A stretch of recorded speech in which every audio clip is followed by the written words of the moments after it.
Salut à tous, alors aujourd'hui je vais vous montrer ma nouvelle clé CarPlay qui permet de transformer un système multimédia de voiture qui n'est pas compatible CarPlay sans fil mais qui est quand même CarPlay d'origine en système CarPlay sans fil grâce à cet accessoire qui ressemble à une clé USB.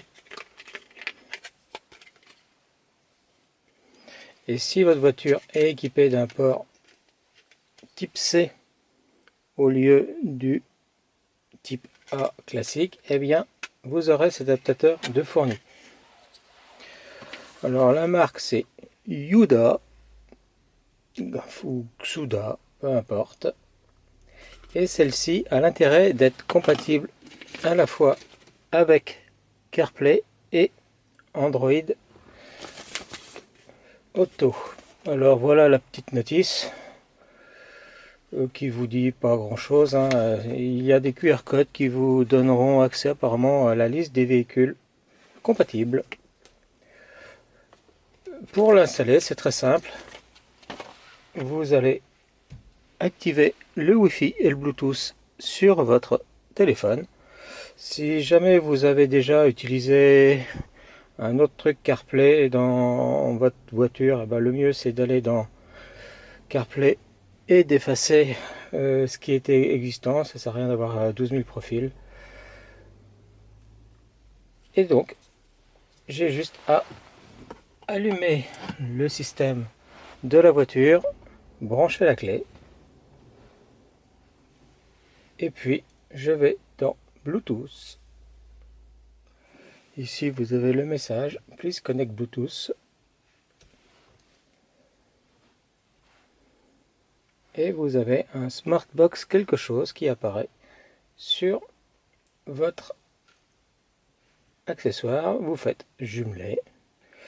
Vous autorisez la synchronisation.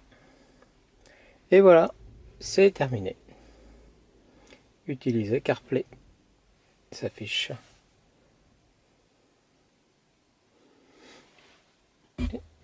Et effectivement, j'ai mon écran CarPlay. Thank you for listening to DI. J'ai mon accessoire CarPlay qui apparaît. On peut l'afficher de différentes façons.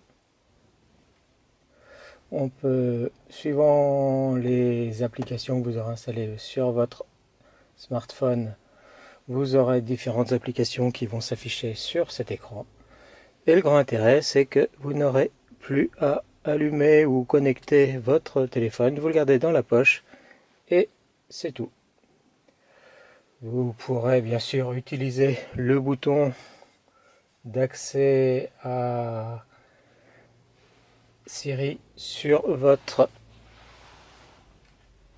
tableau de bord ou sur votre volant. Un appui court, c'est l'assistant local de la voiture qui s'enclenche.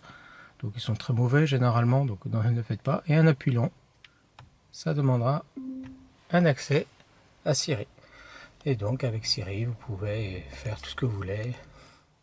Et bien voilà, ça n'aura pas duré très longtemps la présentation, puisque c'est très facile d'installation, comme on peut voir. On branche, on synchronise en Bluetooth, et c'est terminé. Et précédemment, je vous en ai présenté un autre qui était filaire.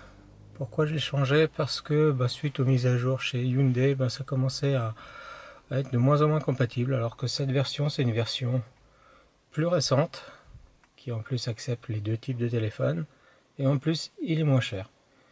Moi, je l'ai acheté dans les 20 euros. Actuellement, il est plutôt dans les entre 20 et 30 euros, on va dire, ça dépend des jours. Allez, ciao!